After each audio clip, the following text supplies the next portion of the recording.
Je dirais que si on me parle de la mer ou de l'océan et qu'on me dit cinéma, je vais penser à Breaking the Waves de Lars von Trier, L'ouverture d'Inception de Christopher Nolan. où c'est très violent à la fois dans les sentiments et avec ce qui se passe au niveau de l'océan. Avec le bruit des vagues au ralenti. Je sais que j'ai aussi Moby Dick qui passe ce soir, hein. C'est un de mes films fétiches. Moby Dick, le capitaine Achab, quand j'étais môme, oui. Le regard de Moby Dick dans celui de Gregory Peck. J'avais envie d'être le capitaine Achab, j'avais envie d'être la baleine, j'avais envie d'être tout le monde. J'avais envie d'être le metteur en scène, j'avais envie de vivre ça. Je vais vous dire un souvenir d'enfance, en fait, c'est quand j'ai vu 20 000 lieues sous les mers. Il y a une image d'enfance, c'était bien sûr 20 000 lieues sous les mers de Walt Disney, évidemment. Moi, petite fille, de voir les tentacules de ce calamar géant qui rentrait dans le sous-marin et qui essayait d'attraper les hommes, ça m'avait absolument terrorisée. Où tout le monde a eu peur du poulpe. La première image qui m'est venue, c'est un film de Pierre Schoenderfer, Le Crabe-Tambour. En tout cas, il y a une image qui revient toujours, c'est l'image du crabe-tambour avec ce bateau dans les vagues, ce destroyer-là, Crabe-Tambour, ça c'est un film qui me parle. qui s'enfonce, qui ressort avec toutes les vagues qui l'éclaboussent. C'est ce bateau qui plonge dans la vague et qui avance comme ça dans des terribles tempêtes.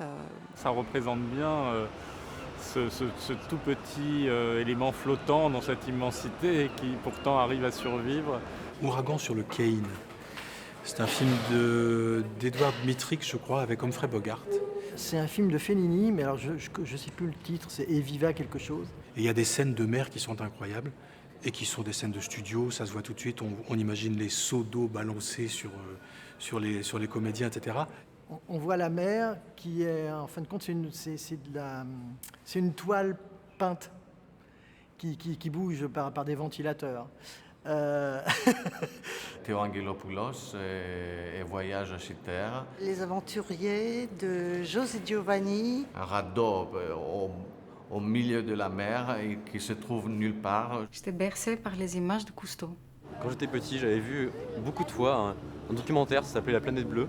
C'est une vie vouée à la mer, en contact avec les mondes marins au sens propre. C'est les animaux, l'eau. C'était de magnifiques images et je le regardais avec beaucoup d'émotion quand j'étais petit à chaque fois. Enfin, des fois je pleurais, des fois je rigolais. Il y a une certaine paix qui me vient quand je pense à ces images-là. Moi j'ai bien aimé l'Odyssée l'ouverture d'une partie de campagne de Jean Renoir, avec les empereurs là. Le film Le Commandeur.